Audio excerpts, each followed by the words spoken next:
Oh, aleluia, glória a Deus, glória a Deus.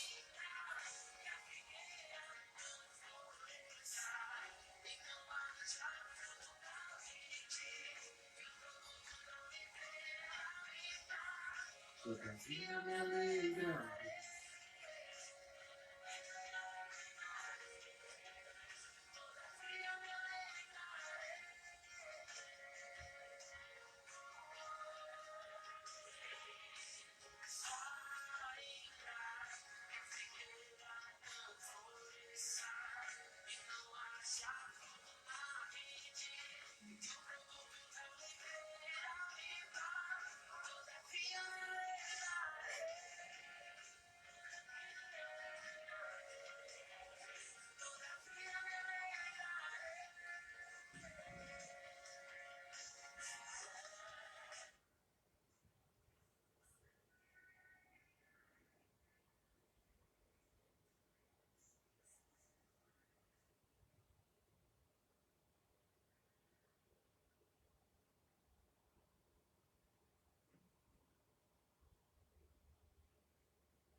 Bom dia, que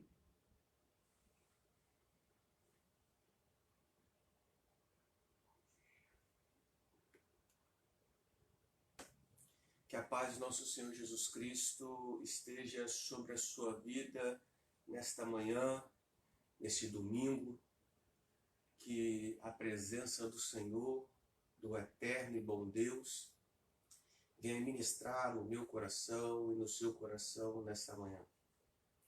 Quero que nesse momento, você que está na sua casa aí, onde quer que você esteja, que você feche seus olhos, nós iremos orar ao Senhor. Deus, nós queremos te louvar. Queremos bendizer o teu nome porque tu és santo, porque tu és bom. Queremos te louvar, ó Deus, porque o Senhor ressuscitou e nem a morte pôde detê-lo. Por isso eu quero te louvar, ó Deus. Quero te louvar por esta manhã. Quero te louvar pelo fôlego de vida, pelo pão de cada dia. Quero te louvar, ó Deus, pela oportunidade que o Senhor nos concede de estarmos aqui nesta manhã para juntos aprender um pouco mais da sua palavra. Para a palavra essa que nos alimenta, a palavra essa que nos orienta, que nos dá a direção. Por isso, Espírito Santo, o meu pedido nessa manhã é venha ministrar no meu coração. Venha ministrar no coração de cada um que está nos ouvindo, que está nos vendo nessa manhã. Porque nós temos o desejo de aprender mais da Tua palavra. Por isso, ministre em nós e para nós, em nome de Jesus. Em nome de Jesus. Nós iremos, nessa manhã, iniciar mais uma lição, mais uma revista da escola dominical. Nós estamos iniciando o segundo trimestre de 2020. E desde já eu quero mandar um abraço para a Igreja Assembleia de Deus Nova Aliança. Todos vocês que estão nos ouvindo, Deus abençoe a sua vida. Vocês não têm noção de como nós estamos com saudades de poder estar reunido de novo, em comunhão, poder dar um abraço nos irmãos, cultuar juntamente com os irmãos. Mas eu creio que Deus está fazendo alguma coisa, algum negócio que hoje a gente não consegue entender. Talvez hoje a gente não entende, mas amanhã nós iremos compreender. E Deus vai fazer alguma coisa. Isso eu não tenho dúvida nenhuma. Então, para vocês da Assembleia de Deus da Glória, Assembleia de Deus ali em Vila Garrido, fica o meu abraço ao nosso pastor, pastor Samuel Bezerra, toda a sua família. Deus abençoe a cada um de vocês. Nós estamos estudando agora e iniciando a revista da CPAD, que é a revista que nós fazemos uso, e a revista vem com o título A Igreja Eleita. Esse é o tema da nossa revista, a Igreja Eleita. O subtema vai ter o nome de Redimida pelo Sangue de Cristo e selada com o Espírito da promessa. Essa revista nós vamos estudar e ela vai estar baseada no livro de Efésios. Então nós iremos durante esse trimestre estudar, aprender aquilo que Paulo escreveu e enviou para a igreja de Éfeso. A nossa primeira lição é justamente sobre isso. A primeira lição nós vamos estudar sobre a carta aos Efésios, a saudação de Paulo e para quem Paulo está endereçando essa carta.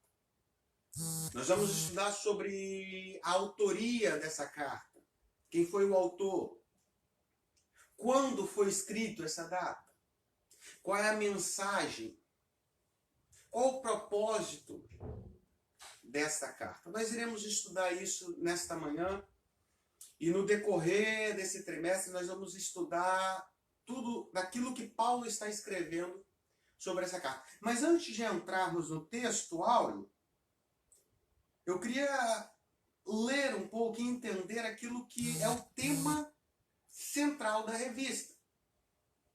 A revista vai estar dizendo sobre a igreja eleita, uma igreja que foi eleita e ela foi redimida pelo sangue de Cristo e selada com o Espírito da promessa. Você que está com sua Bíblia aí, abra sua Bíblia em Efésios, no capítulo 1, no verso 4.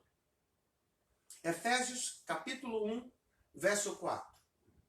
Que Paulo vai dizer o seguinte: como também nos elegeu nele antes da fundação do mundo, para que fôssemos santos e irrepreensíveis diante dele e em caridade e em amor. Se vocês estão conseguindo me ouvir, como é que está o áudio aí? Faz um joinha aí para nós, se o áudio estiver bom. Vocês estão conseguindo me ouvir?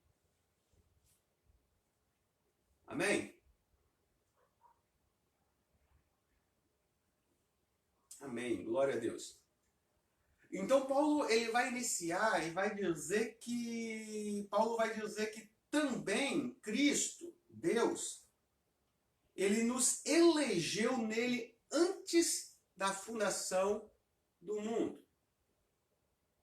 Paulo está dizendo aqui que a salvação ela vem de Deus. A salvação está na mente de Deus. Sempre esteve no cronograma de Deus. Desde a criação, desde o princípio, Deus já tinha com o propósito de salvar o ser humano. Então aqui Paulo está dizendo que o ser humano já é um povo eleito para a salvação. Isso está na mente de Cristo. Agora, quando Paulo está dizendo isso, ele não tem nada a ver com aquilo que o calvinismo prega. Uma vez salvo, salvo para sempre. Não é isso que Paulo está dizendo. Paulo está dizendo que Deus, o propósito de Deus, a mente de Deus é que o ser humano seja salvo. Agora, Deus, ele nos colocou o livre-arbítrio. Apesar do propósito de Deus é que nós sejamos salvos, ele nos deu livre-arbítrio. E a gente pode entender isso quando a gente vai ler lá o que está escrito em Deuteronômio 30, 19 e 20. Onde Deus ele vai chegar para Moisés e vai falar, olha, eu coloquei diante de vós a vida e a morte, a bênção e a maldição. Agora vocês escolhem o que vocês querem. Espero que vocês escolham a vida, a bênção. Aí Josué 24:15, Josué vai chamar o povo e vai dizer, olha, vocês têm que decidir o que vocês querem da sua vida. Vocês querem continuar seguindo o Senhor dos Exércitos, ou vocês têm que escolher se vão servir de vez os deuses dos amorreus, o Deus do Egito. Vocês têm que tomar uma decisão. Porque eu e minha casa, nós já reunimos lá e já decidimos. Eu e minha casa serviremos ao Senhor. Então Josué tomou uma decisão. O livre-arbítrio de Josué optou em seguir ao Senhor. Aí a Bíblia vai falar em Romanos 10, verso 9. Aí Paulo vai dizer em Romanos o seguinte, se você confessar com sua boca que Jesus é o Senhor e crer em seu coração que ele ressuscitou dos mortos, você será salvo. É uma decisão. Cabe se você quer ou não quer confessar. Agora, o que nós temos que ter em mente é o que a Bíblia vai dizer em 1 Timóteo 2,4, que é a vontade de Deus. A vontade de Deus é que todos sejam salvos. Essa é a vontade de Deus. A vontade de Deus é que eu seja salvo, que você que está nos ouvindo aí seja salvo. Só é que ele respeita a sua vontade. Deus respeita a sua decisão. Você tem um livre-arbítrio de escolha. Cabe você querer ou não. E esse livre-arbítrio, a Bíblia vai falar que Deus ele não faz acepção de pessoas.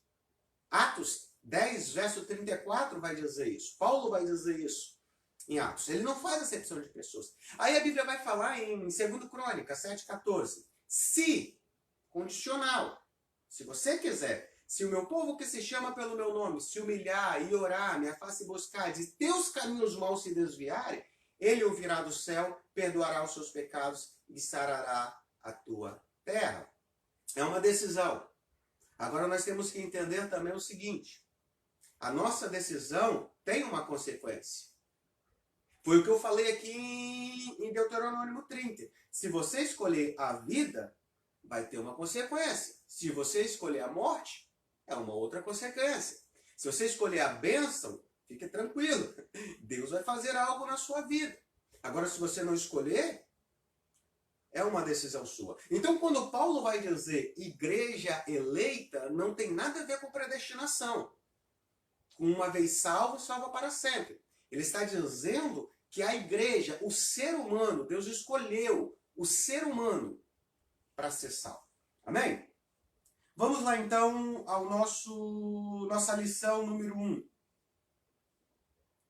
Lição número 1 que tem como tema Carta aos Efésios. Saudação ao destinatário. Aos destinatários. Texto áureo. A vós, graça e paz, da parte de Deus, nosso Pai, e do Senhor Jesus Cristo. Efésios 1:2. A verdade prática. A epístola aos Efésios revela o propósito eterno de Deus para a igreja de Cristo. A verdade prática, o autor já está dizendo, aquilo que o conteúdo de Efésios vai revelar qual é o propósito de Deus a Efésios, e não só a Efésios, a nossa igreja atual também. Nós temos a leitura diária, que os irmãos acompanharam durante essa semana, e a leitura bíblica em classe, Efésios 1, capítulo 1, de 1 ao 2, e Atos 19, 1 ao 7. Efésios 1. Paulo, apóstolo de Jesus Cristo, pela vontade de Deus, aos santos que estão em Éfeso e fiéis em Cristo Jesus, a vós graça e paz da parte de Deus, nosso Pai, e da do Senhor Jesus Cristo. Atos 19. E sucedeu que, enquanto Apolo estava em Corinto, Paulo, tendo passado por todas as regiões superiores, chegou a Éfeso e, chegando ali, alguns discípulos. Disse-lhes, recebei vós já o Espírito quando credes? E eles disseram-lhe, não, nós nem ainda ouvimos que haja Espírito Santo. Perguntou-lhes então, em quem sois batizados então? E eles disseram, no batismo de João. Mas Paulo disse, certamente João batizou com o batismo do arrependimento, dizendo ao povo que cresce no que após ele havia de vir, isto é, em Jesus Cristo. Verso 5. E aos que ouviram foram batizados em nome do Senhor Jesus, e impondo-lhes Paulo as mãos, veio sobre eles o Espírito Santo e falavam línguas e profetizavam. Estes eram, ao todo, uns 12 varões. O objetivo geral dessa lição, mostrar o propósito divino na epístola aos Efésios.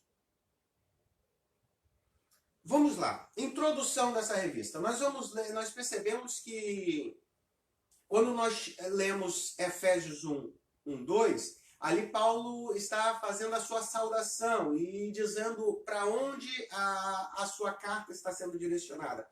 Quando nós lemos em Atos 19, Atos 19 vai narrar a chegada de Paulo a Efésios. A introdução da revista vai dizer, a epístola aos Efésios é denominada de a coroa dos escritos de Paulo e ainda de a rainha das epístolas. Nela, o propósito eterno de Deus para a igreja está revelado por meio de Jesus Cristo. Nessa lição, estudaremos os aspectos introdutórios e as principais abordagens doutrinárias da epístola. Durante esse estudo, o conteúdo da epístola deve nos levar à adoração a Deus e ao aperfeiçoamento de nossa vida cristã. Você que está nos ouvindo, se você tiver alguma pergunta, se você tiver alguma dúvida, fique à vontade. Pode escrever aí para nós que, à medida do possível, nós iremos estar respondendo e aprendendo junto.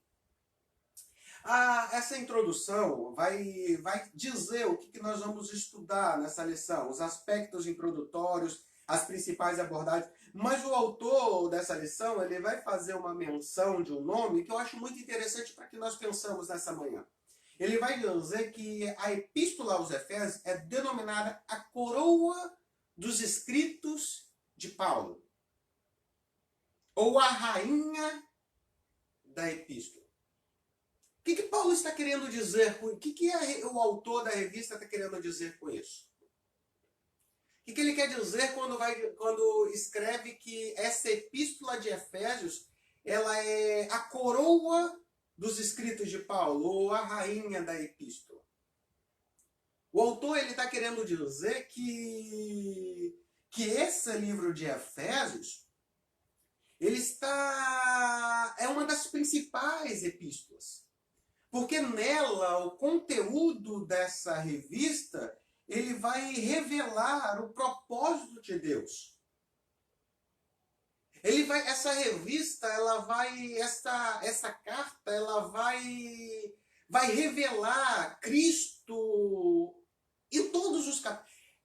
Em todo o seu texto de Efésios, Paulo ele vai revelar a Cristo, vai fazer menção de Cristo nessa revista. Quer ver? Você que está com sua Bíblia aberta aí, abre aí, Efésios, vamos ver que menção de Cristo Paulo está revelando para a igreja de Éfeso e para as nossas vidas. Abra aí Efésios 1:7. Capítulo 1, verso 7. ele vai dizer, em quem temos a redenção pelo seu sangue, a remissão das ofensas, segundo as riquezas da sua graça. Ou seja, no capítulo 1, Paulo já está revelando Cristo aqui. Ele está dizendo que Cristo, que através de Cristo nós temos redenção. Ou seja, ele revela que Cristo, ele é o nosso Redentor. Aí quando nós vamos para o capítulo 2 de Paulo, capítulo 2, verso 13 e 14. Ele vai dizer, mas agora em Cristo Jesus, vós que antes estava longe, já pelo sangue de Cristo, chegaste perto. Porque ele é a nossa paz, o qual de ambos os povos fez um, e derribando a parede da separação que estava no meio. Ou seja, o que Paulo está revelando de Jesus aqui? Ele está dizendo que Cristo, ele é o pacificador. E através de Jesus, que Jesus ele fez algo sobrenatural, ele fez algo extraordinário. O que Cristo fez? Ele reconciliou o homem com Deus. O homem, outrora, por causa do pecado, e nós aprendemos isso na revista passada, na lição 13, da última lição da revista passada, que por causa do pecado, o homem separou de Deus. Há uma distância, mas através de Jesus Cristo, ele nos reconciliou novamente com o Pai. E não somente nos reconciliou com o Pai. Paulo está dizendo que agora, através de Jesus Cristo, há possibilidade de o homem também se reconciliar um com o outro e viver em paz. Aí quando nós vamos para o capítulo 3, verso 17. Aí vai dizer, para que Cristo habite pela fé no vosso coração, a fim de estando arraigados e fundados em amor. O que Paulo está revelando aqui no capítulo 3 de Efésios? Está revelando que Cristo, que Jesus, ele habita no meu e no seu coração.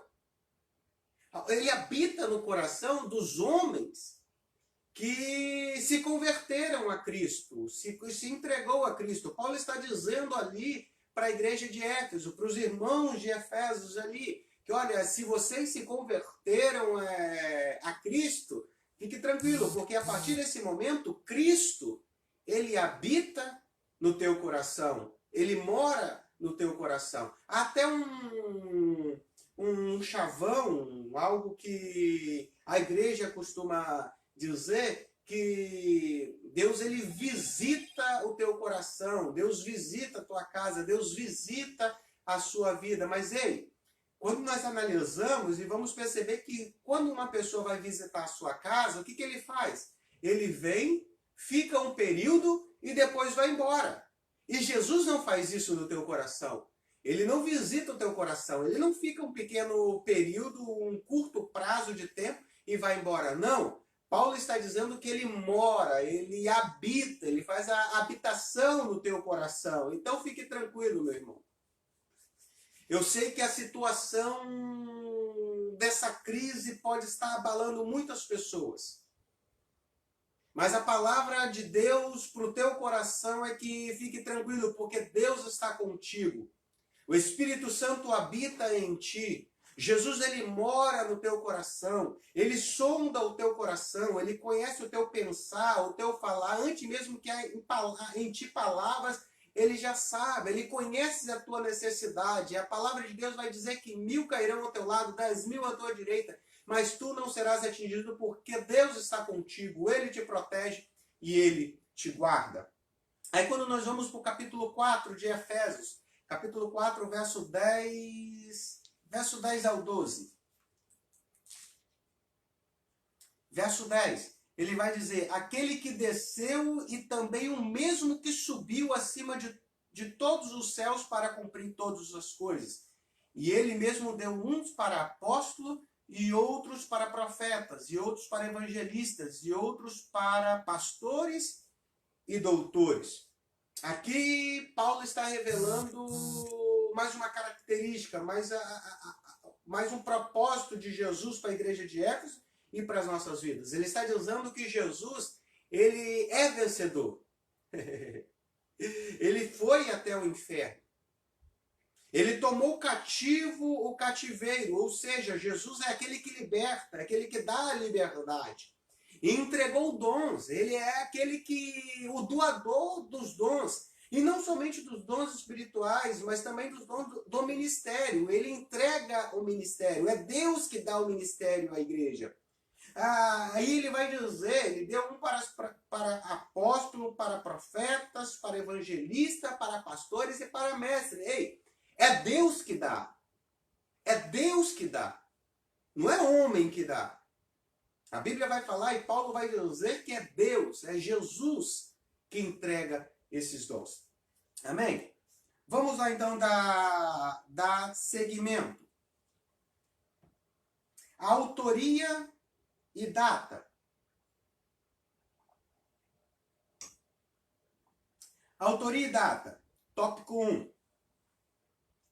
Autoria. Conforme o costume da época, o autor ele inicia a carta declarando a sua identidade. E como que ele declara isso? Olha, Paulo, apóstolo de Jesus Cristo. Capítulo 1, verso 1 de Efésios. O livro de Atos menciona que ele se chamava Saulo, nome hebraico, mas que também era conhecido como Paulo. Em hebraico, Saulo significa solicitado, provavelmente uma homenagem a Saul, o primeiro rei de Israel que pertencia à mesma tribo do apóstolo. Já Paulo significa pequeno, e era o seu nome romano. Então, uma das características, uma das provas da autoria que essa escrita, que esse livro, que essa carta, que essa epístola de Efésios foi escrita por Paulo, é que ele mesmo se identifica como autor. Isso nós lemos aqui, Paulo, logo capítulo 1, verso 1, Paulo, apóstolo de Jesus Cristo. E diferente que os outras epístolas, ele faz menção ainda 2 vezes. Quando nós olhamos lá 3, verso 1, de Efésios 3, 1, ele vai dizer, por essa casa, eu, Paulo, sou prisioneiro de Jesus Cristo. Ele, mais uma vez, ele se apresenta nessa escrita, nesse texto. Ou seja, Paulo ele já coloca a sua autoria nesse livro. Mas é interessante também a gente entender, e eu tenho certeza que muitos de vocês já que estão nos ouvindo já sabe disso, mas tem alguns que ainda não sabem. Então é interessante a gente fazer menção. Quem era Paulo? Quem era Paulo? E aí a gente vai aprender um pouco como Paulo mesmo ele vai se apresentar quando ele vai chegar ali em Atos 22, 3. Atos 22, 3, ele vai citar suas características, dizendo quem é ele. Paulo ele vai dizer, ó, quanto a mim, eu sou judeu. Então nós entendemos que Paulo é judeu. Aí ele vai dizer, nascido em Tarso da Cilícia. E nessa cidade fui criado aos pés de Gamaliel. Gamaliel, de muita inteligência, muito conhecimento da Torá. Um rabino muito inteligente. E ele vai falar que ele foi instruído conforme a verdade da lei dos seus pais. Zelador de Deus. Então Paulo, além de ser judeu, ele aprendeu acerca da Torá com Gamaliel. Então Paulo ele adquiriu muito e muito conhecimento. E ele passou 3 anos aprendendo com esse rabino, com Gamaliel. Aí ele não vai somente adquirir conhecimento bíblico. Não. A inteligência, a sabedoria de Paulo não era somente acerca da Torá. Mas Paulo ele ainda vai ultrapassar o campo religioso. Nas suas escritas ele vai demonstrar que tem conhecimento acerca dos filósofos da época. Ele vai fazer em alguns textos aqui menção de filósofos da época. Ele vai fazer menção de poetas da época. Ou seja, o conhecimento de Paulo ia muito além do conhecimento religioso. Ao ponto de Pedro, em 2 Pedro 2, 2 Pedro 3,15, 2 Pedro 3,15, o próprio Pedro, apóstolo Pedro, ele vai elogiar a sabedoria de Paulo. Ele vai admirar o quanto Paulo é sábio. E outra curiosidade é entender o seguinte, nós temos ouvido muitas pessoas dizer isso. Deus, na conversão de Saulo, Deus ele vai mudar o nome de Saulo para Paulo. E isso nós lemos aqui. Será que Deus mudou o nome de Saulo para Paulo? Será que isso é correto dizer? Deus, quando chamou Saulo, ele falou, Saulo, olha, a partir de agora você não vai ser chamado de Saulo. A partir de agora você vai ser chamado de Paulo. Será que Deus, ele fez isso? É interessante, porque quando a gente olha no Antigo Testamento era comum. No Antigo Testamento era comum Deus mudar o nome da pessoa. Quer como exemplo? Deus ele vai mudar o nome de Abrão. Deus vai mudar o nome de Abrão, que vai passar a se chamar Abraão. Deus vai mudar o nome da sua esposa, a esposa de Abraão, que se chamava Sarai, e vai passar a chamar Sara. Deus vai mudar o nome de Jacó. Jacó, que passou a se chamar Israel. Então, no Antigo Testamento, era comum Deus mudar os nomes. Mas no caso de Saulo, Deus realmente mudou o nome de Saulo para Paulo? É interessante a gente entender também o seguinte, que tem muitos nomes que é citado no Antigo Testamento e também é citado no Novo Testamento. É o mesmo nome, só que com tradução totalmente diferente. Até porque, os irmãos sabem disso, o Antigo Testamento ele foi escrito em hebraico e aramaico. O Novo Testamento ele é escrito no grego. Então, olha só, quando a gente chega lá no Antigo Testamento, a gente vai ver o nome Miriam. Miriam. Miriam é um nome hebraico. Só é que você pegar Miriam no grego, é Maria. Ou seja, Miriam e Maria é o mesmo nome. Só é que um é hebraico, o outro é grego. Quer ver um outro nome? Judá. Judá, muito falado no Antigo Testamento, no hebraico. Só que quando nós vamos para o grego, o mesmo nome vai para Judas. É o mesmo nome. Judá em hebraico, Judas em grego. Jesus. Jesus, grego. Quando nós vamos para o hebraico, o mesmo nome de Jesus é Josué. Josué, hebraico. Jesus, no grego. Quer ver mais um? Jonas. Jonas está em hebraico.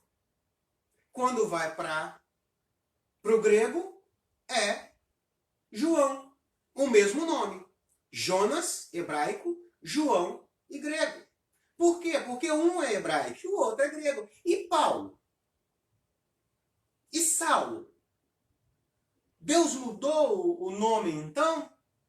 Não, não mudou. Até porque o texto vai dizer em Atos, olha, então Saulo, também chamado de Paulo. Ou seja, Paulo ele tinha dois nomes.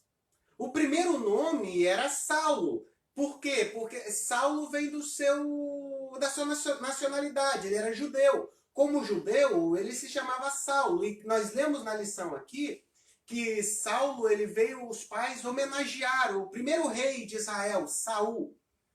Então, Saulo recebeu esse nome, que significa escolhido, pedido. Pedido a Deus, solicitado. E alguns historiadores vão dizer que os pais de Paulo, eles não poderiam ter filho. Então eles pediram a Deus por um milagre. Eles solicitaram a Deus um milagre. Deus os atendeu e deu um filho. Por isso, os pais colocaram o nome dele de solicitado, de pedido a Deus, de Saulo. Só que Saulo recebe uma cidadania romana. E como cidadão romano, ele vai receber um nome romano. E qual é esse nome? Paulo. E alguns vão dizer que ele vai receber Paulo por causa da sua estatura, por ele ser baixinho. E Paulo significa baixo, pequeno. Então Deus ele não vai mudar o nome de Saulo para Paulo. Deus não vai fazer isso. Paulo ele vai ter dois nomes, um nome de judeu e um nome de cidadão romano. Judeu, Saulo, cidadão romano, Paulo. Amém? Então nós vamos lá para o tópico 1.2. A assinatura apostólica. Assinatura apostólica. Nas 13 cartas de sua autoria, o apóstolo se identifica como Paulo, nunca como Saulo. Provavelmente por considerar o nome mais apropriado para evangelizar o mundo gentílico. Os irmãos podem ler Romanos 11:13. Outro detalhe relevante é a reivindicação de sua autoridade apostólica com a ressalva pela vontade de Deus. Isso é, não é escolhido por homens. Então Paulo ele vai reivindicar a sua autoridade. Ele vai dizer, olha, eu sou apóstolo. Eu sou apóstolo de Deus. Das 21 epístolas que nós encontramos no Novo Testamento, das 21 epístolas, 13 são de Paulo. 13 epístolas são de Paulo. E a gente pode ver essa epístola e até podemos dividir essa epístola em 4 grupos. Nós podemos dividir. Algumas epístolas de Paulo são epístolas escatológicas, que ele vai falar sobre o fim das últimas coisas. E quais epístolas são essas? A gente vai ver que 1ª e 2ª Tessalonicenses, que ele vai abordar muito sobre escatologia. Aí nós vamos ter o segundo grupo. O segundo grupo é sobre ele vai falar sobre soteriologia, que é o estudo sobre a salvação do homem. E que livros são esses? Aí a gente vai perceber e vai entender sobre isso lendo o livro de Romanos, a epístola de 1º e 2º Coríntios, a epístola de Gálatas. Todo esse ele vai tratar sobre a salvação do homem. Aí nós temos as epístolas da prisão, que ele escreveu quando estava preso. E quais epístolas são essas? A epístola que nós estamos lendo agora, a epístola de Efésios. Aí nós vamos ver Filipenses, Colossenses. Nós vamos ver Filemão também. E para terminar, nós temos o 4º grupo, que são as epístolas pastorais. Onde Paulo, como pastor, ele vai estar enviando essa epístola para orientar os líderes que estão ali na igreja. E que epístolas são essas? Aí a gente vai ver 1º e 2º Timóteo e Tito. Ou seja, nós podemos dividir nesses quatro grupos. E dessas 13 epístolas, 7 epístolas delas, Paulo faz algo diferente. E o que ele faz? É reivindicar essa autoridade apostólica dele. Ele vai dizer, olha, eu sou Paulo, apóstolo de Jesus Cristo. Ele vai deixar claro isso para a igreja, para os destinatários. Eu sou Paulo, apóstolo de Jesus Cristo, pela vontade de Deus. E o que Paulo está querendo dizer com isso? O que significa isso que Paulo está dizendo? Olha, quando Paulo vai dizer que ele é apóstolo de Jesus Cristo, ele está querendo dizer o seguinte, olha, quem está enviando essa carta é alguém que já não vive mais para ele. Eu sou apóstolo e não vivo mais por mim. Gálatas 2:20. Mas Cristo vive em mim, já não vivo mais eu, mas Cristo vive em mim. Eu sou apóstolo de Cristo, eu faço aquilo que Cristo quer. Eu não faço mais as minhas vontades. Eu estou aqui porque Deus está mandando. Então eu sou apóstolo, eu sou enviado por Jesus Cristo. Ele vai querer dizer, e olha, quando o termo apóstolo, a diferença de discípulo para apóstolo é justamente isso. Discípulo é aquele que senta para aprender. Apóstolo é aquele que já aprendeu e agora foi enviado. Então Paulo agora está dizendo, eu estou sendo enviado, eu estou aqui porque eu fui enviado por quem? Por Cristo. Eu não fui enviado por homens, eu estou aqui porque Cristo mandou. E tudo que eu faço aqui não é por mim. O que eu faço é por Cristo. O que eu faço é através de Cristo. O que eu faço é pela vontade de Cristo. Então Paulo, quando ele vai dizer e vai se apresentar que eu sou Paulo, enviado apóstolo de Jesus Cristo, ele está dizendo justamente isso. E ele vai completar ainda, eu sou apóstolo, enviado por Jesus Cristo pela vontade de Deus. Eu sou apóstolo não pela minha vontade, mas eu sou apóstolo pela vontade de Deus. Foi Deus que me ungiu. É isso que Paulo está dizendo. Foi Deus que me ungiu. Eu não caí de paraquedas. Não aconteceu comigo o que acontece muito nas igrejas atuais. Eu mesmo coloco a mão na minha cabeça e me consagro a pastor. Eu mesmo coloco a mão na minha cabeça e me autoconsagro evangelista. Me autoconsagro apóstolo. Não, não foi isso que aconteceu com Paulo. Paulo ele não caiu de paraquedas. Paulo tem um histórico para se tornar apóstolo. Para os irmãos terem ideia, Paulo até fazer a sua primeira viagem missionária, da conversão de Paulo até a sua primeira viagem missionária, ele se preparou, ele se tornou discípulo primeiro para ouvir durante 14 anos. Foram 14 anos de aprendizado. Até porque, como Saulo, ele tinha um histórico. Saulo era perseguidor. Saulo era matador de crente. Então, na medida que ele se converteu, se ele fosse já a pregar, o povo já ia ficar com medo. Peraí, olha quem está chegando. É Saulo. Então vamos vazar daqui porque ele vai querer nos matar. Então Paulo teve o entendimento, opa, pera um pouquinho, eu não posso ir sem antes aprender. Isso é muito forte. Quando nós vamos analisar a Bíblia Sagrada, nós vamos perceber que Moisés, quando recebeu o chamado do Senhor, ele passou 40 anos antes de cumprir a vontade de Deus. 40 anos de aprendizado. Davi, quando foi ungido rei, Davi passou 13 anos antes de assumir o trono, se preparando. José, quando foi chamado, quando recebeu o seu sonho para se tornar governador, queria ser governador, passou-se 13 anos de preparo. Jesus, o próprio Jesus, ele durou 30 anos de preparo para começar o seu ministério, exercer o ministério.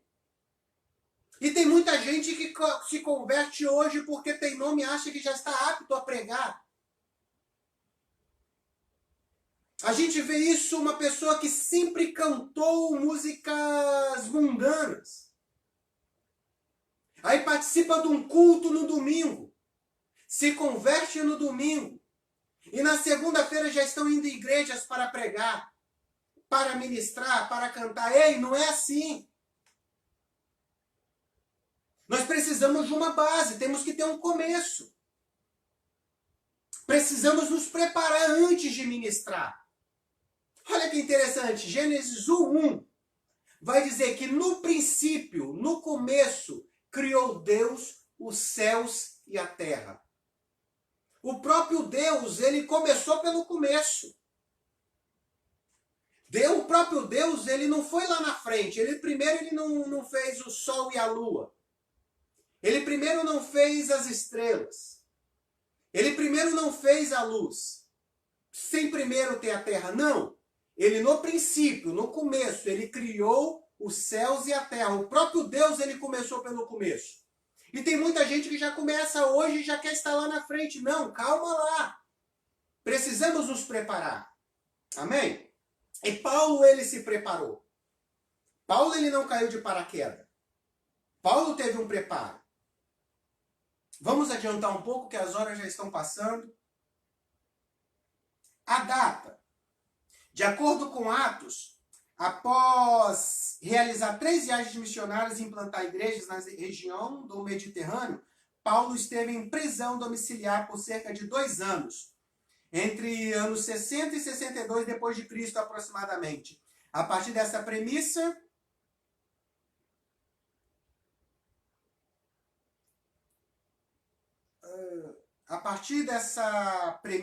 só um instante. A partir dessa premissa, a data provável da redação da Epístola aos Efésios ocorreu por volta de 61 a 62 depois de Cristo, tendo Tíquico como seu portador. Ou seja, Paulo, ele vai... Eu pulei aqui, né, irmãos? Uma epístola na prisão, mas eu já disse isso. O tópico 3 vai mostrar que esta epístola, Paulo escreveu na prisão. Paulo passou 4 anos preso. 2 anos ele passou numa prisão em Cesareia. E 2 anos em Roma. E a provável data dessa escrita do livro de Efésios é justamente quando ele estava na prisão em Roma. Que a provável data, que a data foi no ano de 60 a 62, 61 a 62 depois de Cristo. E quem são destinatários? Para quem Paulo escreveu esta carta? Tópico 2.1. A cidade de Éfeso. Ele vai destinar aos Efésios. E como era essa cidade? A cidade de Éfeso, fundada por volta de 1050 a.C., tornou-se num centro político, comercial e religioso da Ásia Menor, atual país da Turquia. Era uma cidade litorânea cujo porto desaguava no mar Egeu. Pelo tempo, irmãos, eu só vou fazer umas leituras aqui da revista, não vou ler a revista toda para nos poupar tempo, economizar tempo. Mas como que era essa cidade? A cidade de Éfeso era uma cidade portuária, com um fluxo de entrada e saída de muitas pessoas. Ali tinha provavelmente 50 mil habitantes. E 50 mil habitantes naquela época era muita gente. Então era uma cidade bem populosa. A cidade de Éfeso, ela possui algumas características muito fortes, como por exemplo, a cidade de Éfeso possuía piscinas públicas espalhadas pela cidade. Ela tinha um coliseu onde tinha onde era muita animação ali de guerra, de briga de animais que eles colocavam ali. Tinha uma baita de uma biblioteca. Ela possuía um anfiteatro com capacidade de 25 mil pessoas. Olha como era grande esse anfiteatro. Mas o que chama mais atenção nessa cidade de Éfeso é justamente o templo da deusa Diana. Era um templo enorme, um templo muito lindo, um templo que as suas colunas, aproximadamente 100 colunas, todas feitas de mármore. E naquela época, esse templo da deusa Diana era considerada uma das 7 maravilhas do mundo.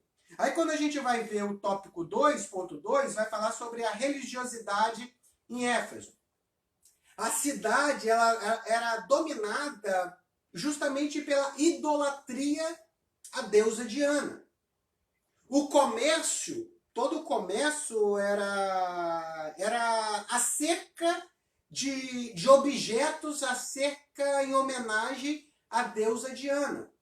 Então era uma cidade, uma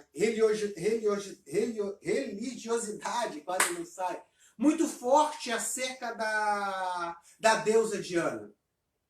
Com isso, havia muita imoralidade sexual, muita bebedice. A magia era muito forte nessa cidade. E a igreja de Éfeso? Como que era a igreja de Éfeso nesse tempo? Uma das características mais tremendas e mais fortes da igreja de Éfeso é que, embora seja tanta promiscuidade nessa cidade, havia um grupo de cristãos, que a Bíblia vai falar, que eram tementes a Deus. Em meio a toda essa idolatria, imoralidade, havia um grupo que era temente a Deus. E quando nós vamos ler Atos 19, nós vamos ver outras características acerca da igreja de Éfeso. A igreja de Éfeso era uma igreja que vivia os milagres. Eles presenciavam os milagres de Deus. Isso a gente vai ver 19, verso 12.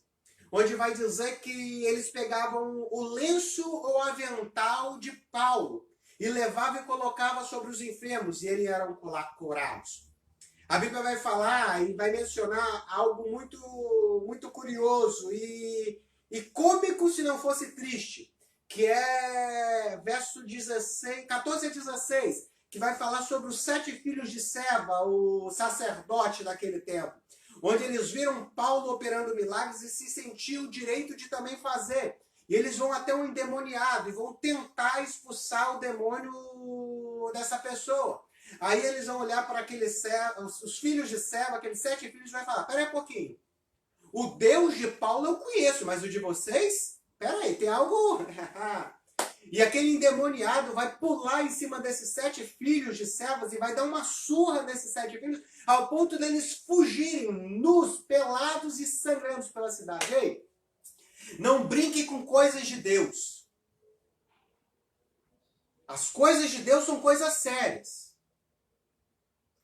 Se você não se preparar, se você não se consagrar, se você não orar, se você não buscar o conhecimento da palavra de Deus, você vai passar vergonha. Porque de Deus não se zomba. E esses 7 meninos foram humilhados por esse demoniado. Nós vamos ver em verso 19, onde esse grupo de pessoas que estavam se convertendo, eles fizeram algo tremendo, eles fizeram uma grande fogueira. E nessa fogueira eles queimaram aproximadamente, a Bíblia vai falar que eles queimaram em torno de 50 mil dracmas de livros. 50 mil dracmas. Se a gente analisar que uma dracma hoje é um dia de trabalho e corresponde a, sei lá, 50 reais, nós estamos dizendo que eles queimaram em livros aproximadamente 2,5 milhões em reais. E eles queimaram porque estavam falando sobre idolatria. Então era uma igreja muito forte. Uma igreja que tinha como líder, olha os líderes desta igreja de Éfeso. É por isso que essa igreja era tão tremenda. Olha os líderes. Primeiro líder, Paulo. Aí você vai participar de um culto de ensino. E quem vai estar ministrando o culto de ensino? Paulo. E se Paulo não tivesse, quem ia ministrar? Timóteo, filho na fé de Paulo. E se ele não tivesse? Priscila e Áquila. João, o apóstolo do amor, o apóstolo João. Nós vamos ver que João, quando estava no fim, prestes a partir para a glória, ele vai morar em Éfeso. Então ele vai também ser um dos líderes da igreja de Éfeso.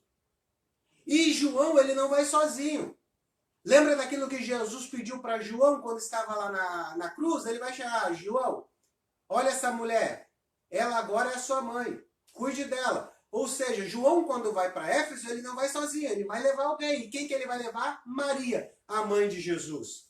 Olha por quem que esse grupo de irmãos em Éfeso estava sendo liderado. Até hoje, por curiosidade, até hoje na Turquia, existe um ponto turístico chamado a Casa de Maria, lá na Turquia. Lugar onde Maria morou com João, lá em Éfeso. Vamos dar continuidade. Saudação epistolar. Ponto 4.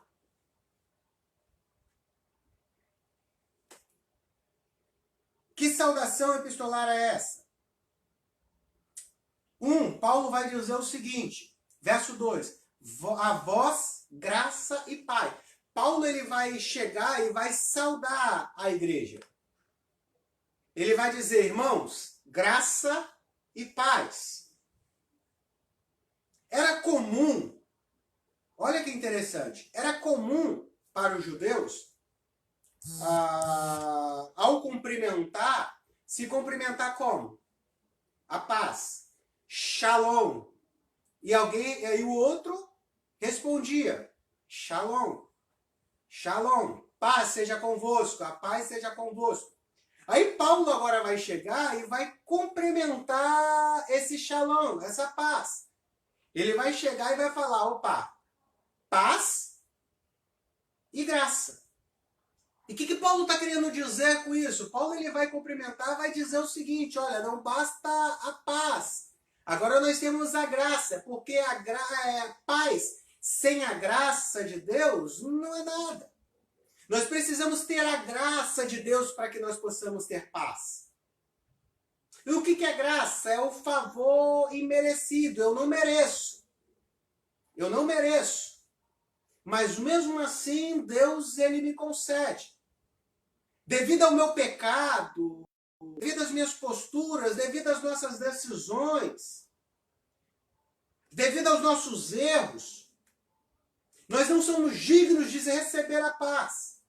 Mas pela graça de Deus, pelo favor imerecido, Ele nos proporciona a paz. Então a paz e a graça do Senhor Jesus Cristo esteja com a sua vida. Assim Paulo cumprimentava. Qual o propósito dessa mensagem? Qual o propósito da mensagem de Paulo em Efésios?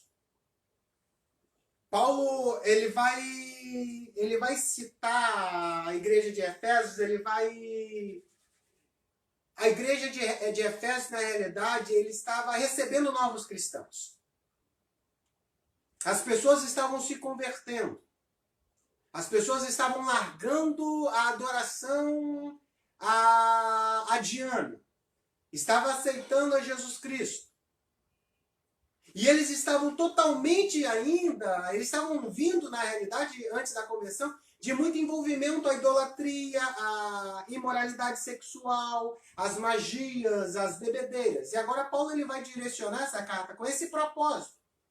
Quando a gente vai ler o capítulo 1 ao 3, o propósito de Paulo, nesses 3 capítulos, é mostrar aos crentes que eles foram chamados para uma nova vida.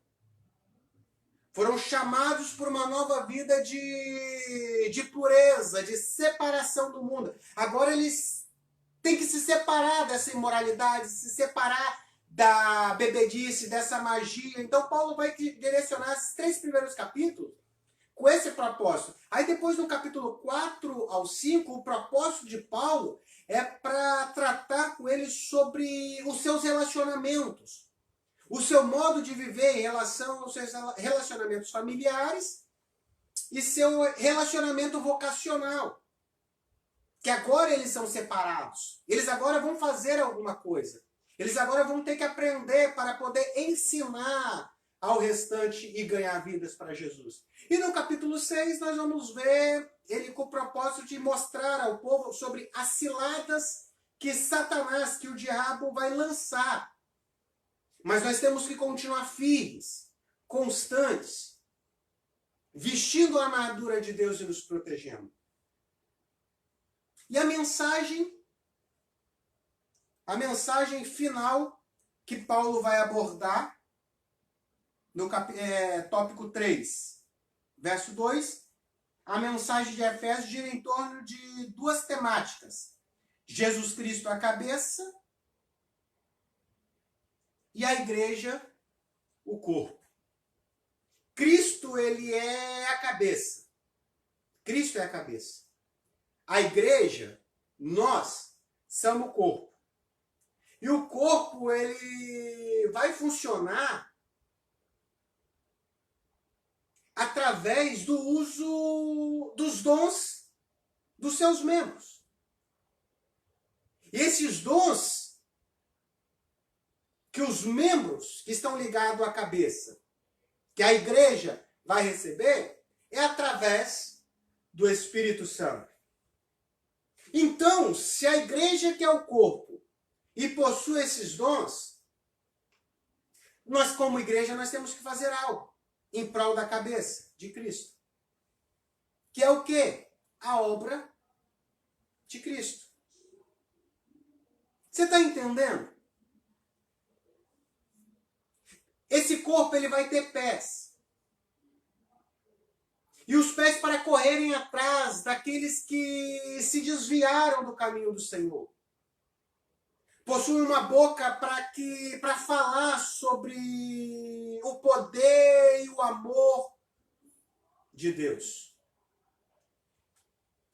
E é justamente isso que a igreja que Paulo vai escrever.